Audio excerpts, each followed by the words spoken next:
not vote for Pacquiao because he is a liar. Ito ang tahasang sinabi ni former President Rodrigo Roa Duterte.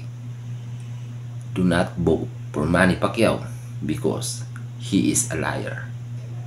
Mula nang ito ay lumabas sa social media, ay biglang napalitan ang dating tanyag at kasigatan ng isang pambansang kamao na si Manny Pacman Pacquiao.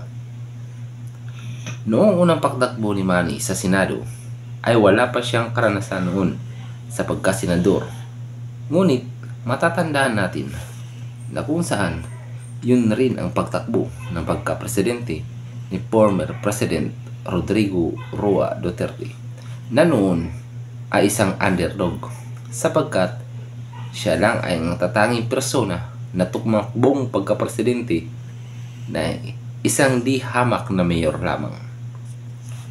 At ang kanyang mga sikat na katunggali na sina former Senador Mar Rojas, former Senador Grace Poe, former Senador Miriam Defensor Santiago. Bagamat hindi niya kapartido noon si Manny Pacquiao,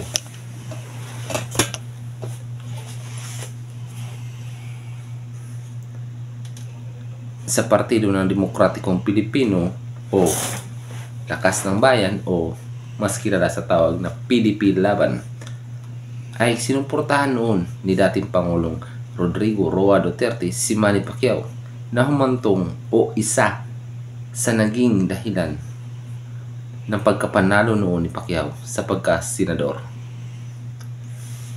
Usap-usapan din noon na umano'y mas gusto ni former President Rodrigo Roa Duterte na si BBM o si Bongbong Marcos ang manalo sa pagka-vice presidente kahit pa na si Alan Cayetano ang kanyang running teammate.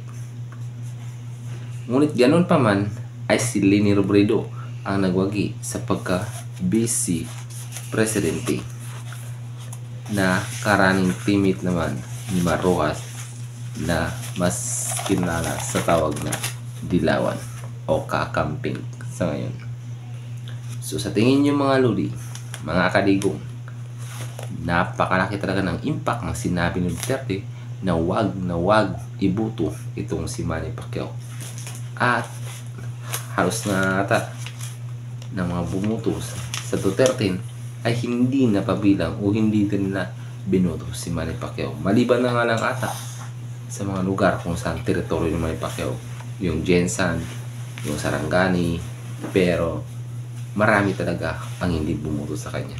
Dahil nga sa ginawa niya doon, sinabi niya na di umano'y ang pamamalakad o ang Duterte administration ay isang corrupt na administrasyon.